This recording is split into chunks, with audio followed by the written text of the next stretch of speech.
아모스 3장에서는 그가 왜 이러한 말씀을 전할 수밖에 없는가 하는 것에 관한 그런 근거에 대해서 전반부에서 이야기를 해줍니다. 그리고 하나님께로부터 큰 은혜와 또 복을 받았던 그 백성들이 범죄로 인해서 이방인들 가운데 수치와 부끄러움이 되는 그러한 이스라엘의 모습을 보여주고 있다는 겁니다.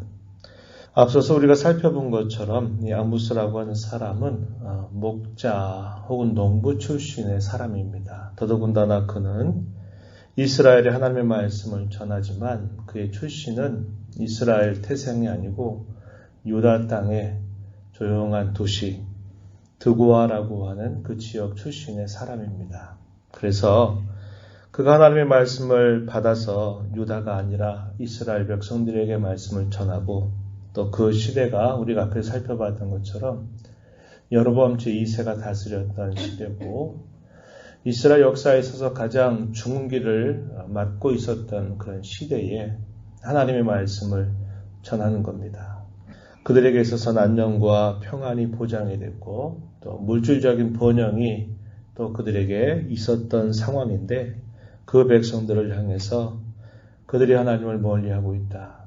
그 백성들이 하나님 앞에 심각한 죄를 범하고 있어서 하나님께서 이방의 족속들도 벌하실 것이지만 유다와 이스라엘 백성들도 이러한 죄악에서 돌이키지 않는다면 하나님이 벌하실 것이다 라고 하는 메시지를 전달하니까 사람들이 그 말을 별로 좋아할 리가 없는 겁니다. 우리는 지금 잘 되고 있는데 문제가 없는데 참 좋은 때를 우리가 살고 있는데 왜 그런 듣기 싫은 말을 하느냐 하는 것에 관한 반감이 있었고 또 사람들이 그러한 말들을 듣기 싫어했던 겁니다.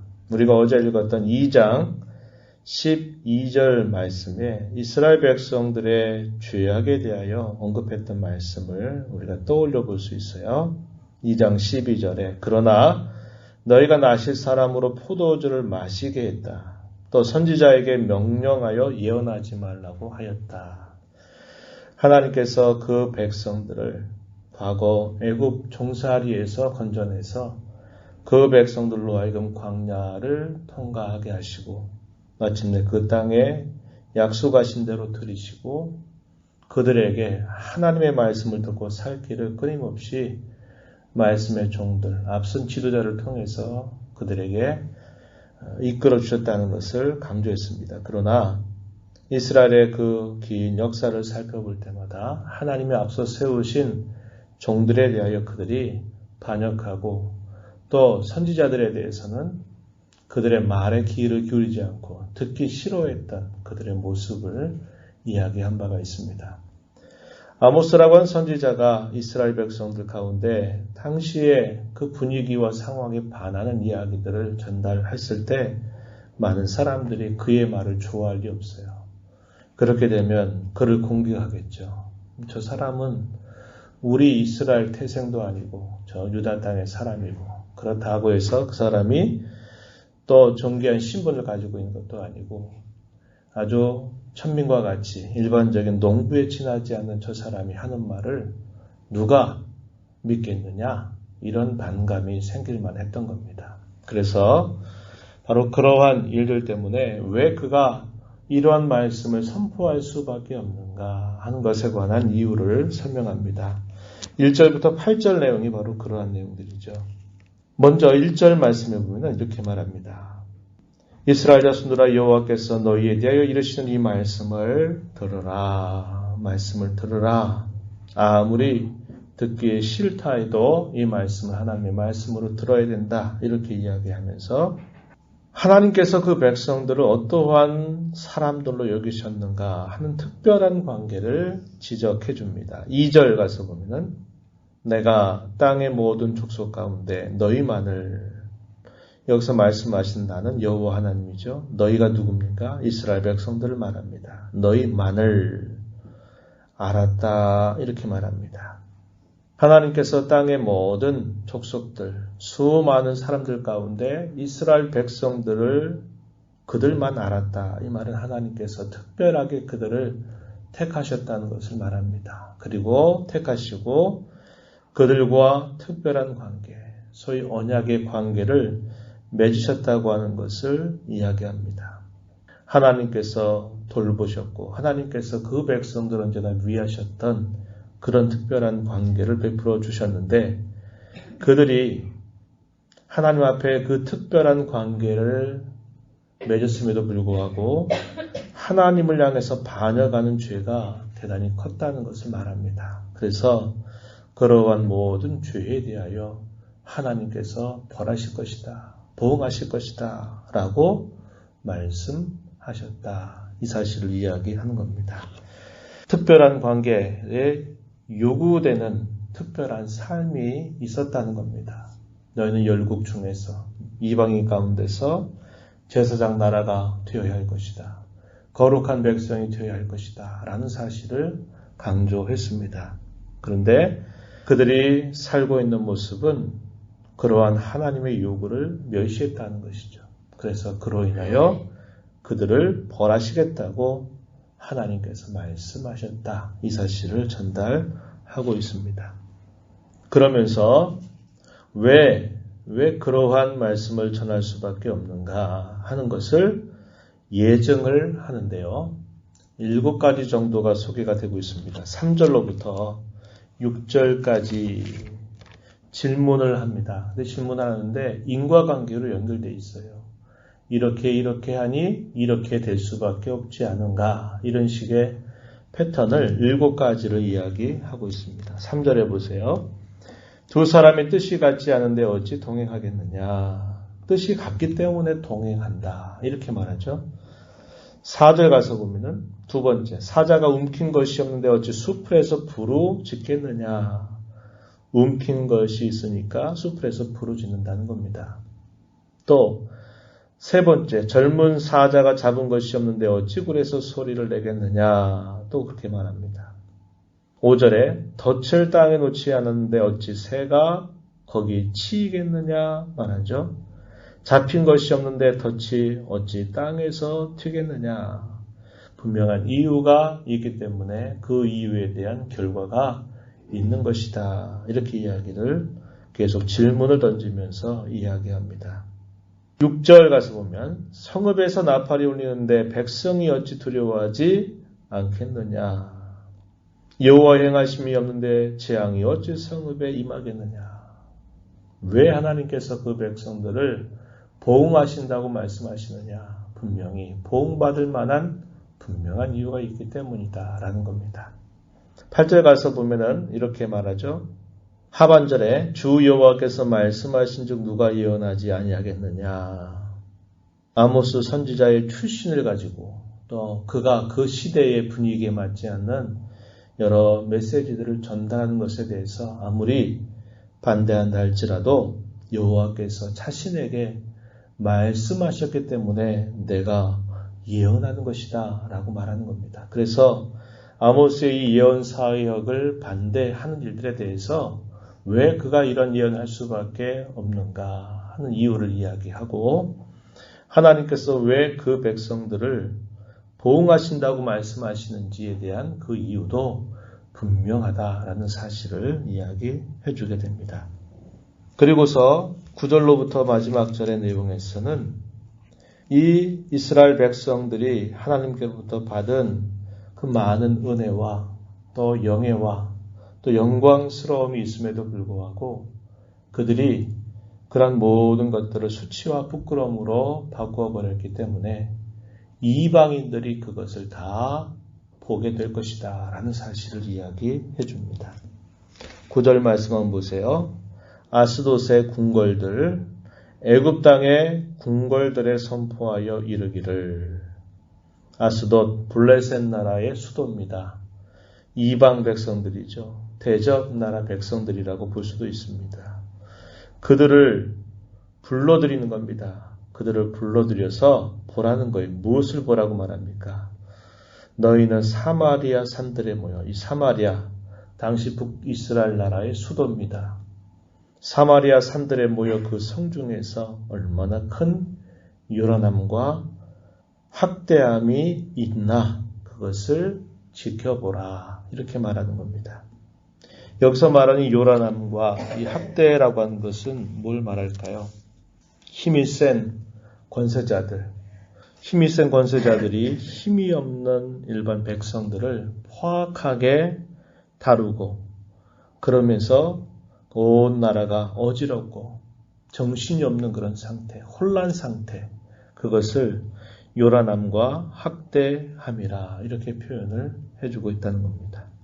돈이 많고 부유했던 그 시대, 우리가 그런 시대다 그러면은 모든 사람들이 더불어 잘 살 수 있는 그런 나라, 그런 시대가 있지 아니었을까 이렇게 생각할 수 있는 것이죠. 그런데 그 여로보암 7세 2세에 있을 때에 번영을 누렸지만 그 번영의 내용을 들어가다 보면 힘을 가지고 있는 사람들은 힘을 가지고서 약한 자들을 포악하게 다루었고 그래서 백성들의 원성이 많았던 때라는 것을 이야기해 주는 겁니다. 그래서 그 백성들의 그러한 수치스러운 모습을 이방의 나라들을 불러들여서 한번 이 사마리아에서 무슨 일이 일어나고 있는가를 한번 지켜보라.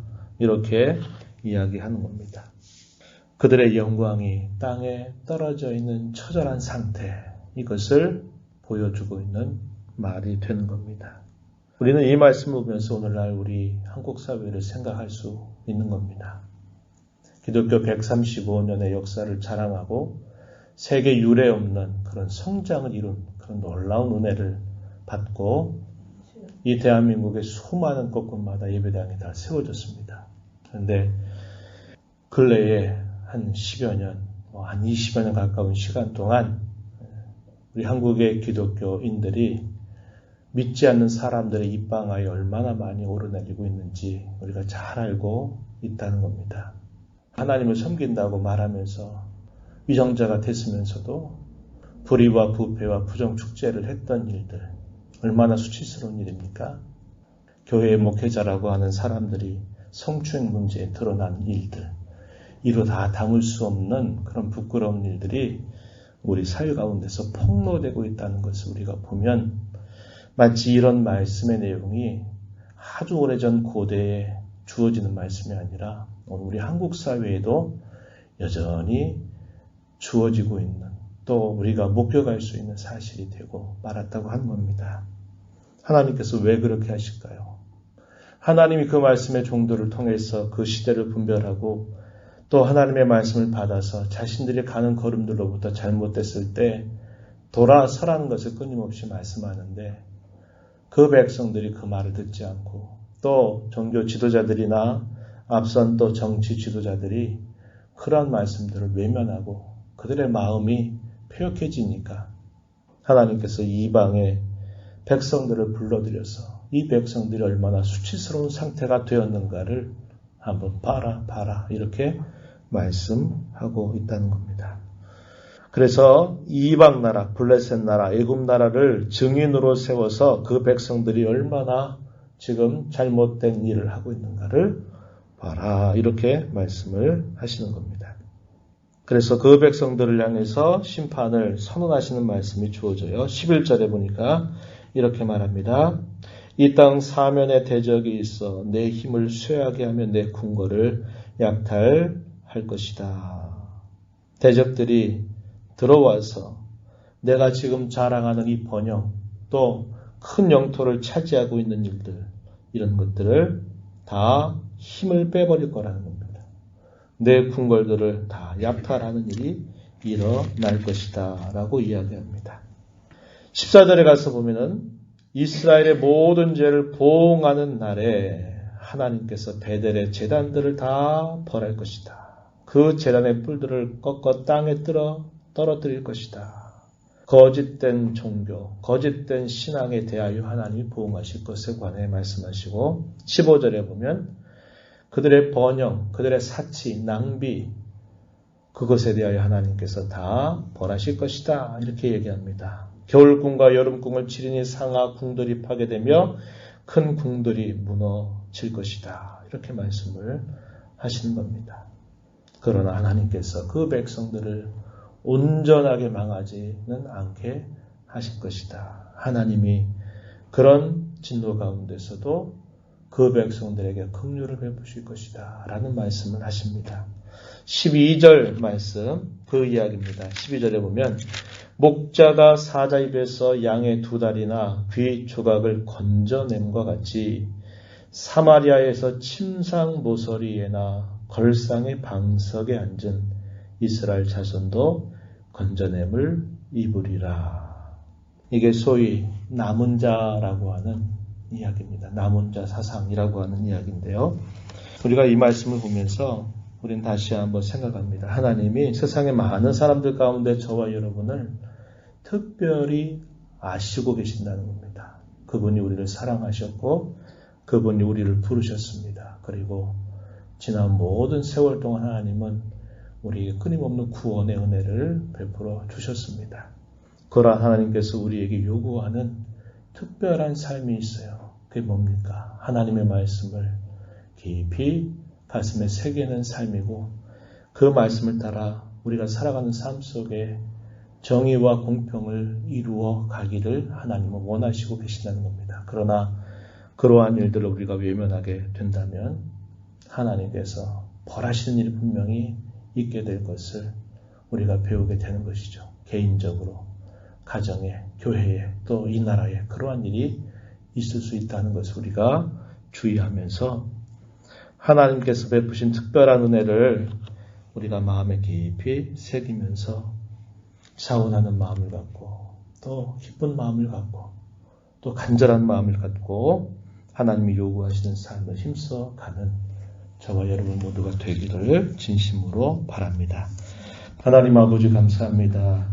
이 새벽 시간에도 저희들을 불러주셔서 하나님의 말씀을 또 듣게 하시고 그 말씀을 통해서 여전히 오늘 저희들에게 하나님이 무엇을 말씀하시는지 다시 한번 되새기게 하시고 일깨워 주심을 감사드립니다.